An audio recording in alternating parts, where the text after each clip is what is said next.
Okay, so a quick tip to go along with other quick tips is when you want to go paint your engine, you want to get a nice clean tape line.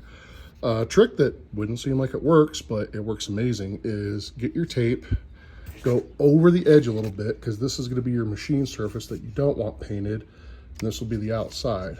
So go up to this edge, and just take a hammer, and I take my little baby hammer, and just tap.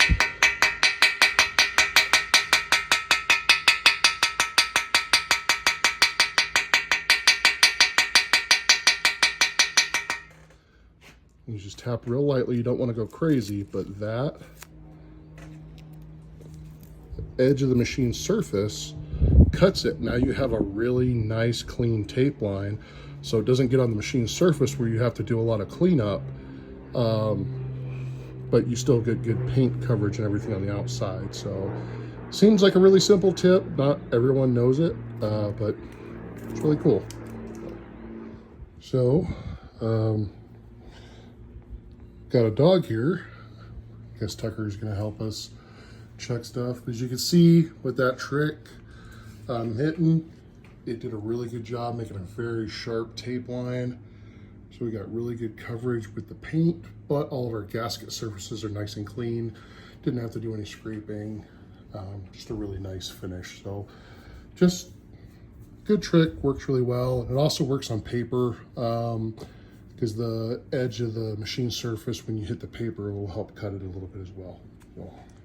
And no, this is not the 305 that I was showing you the numbers and everything on to kind of decode your engine.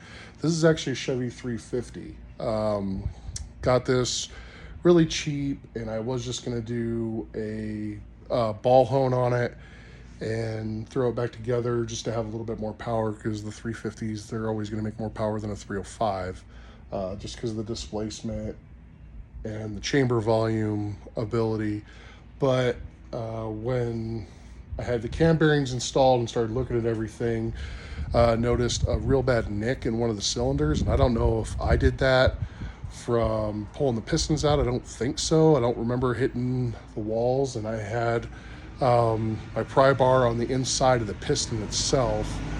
So I don't think that's what it was. It could be the real reason that this engine got retired out of the truck. Maybe it was starting to make noise or something. But I was told that the guy worked at a shop that got really, really cheap engines, or short blocks. He got one for like 900 bucks. But regardless, it's now bored 30 over. With a nice crosshatch, and it was done locally by Elite Engines. So now it's 30 over, so I would make it about a 355. Again, not going to go crazy on this build, and I still haven't shown you the vehicle it's going to go into, because I know most people are like, you have an LS1 in the S10, why would you be building a 350? Well, I'll tell you why in another video. Oh, and one more thing. The color, for those who don't know, is Alpine Green, or what I just normally call Detroit Diesel Green. One a little bit different. The 5.3 that I built for my S10, that one I did Hot Rod Red.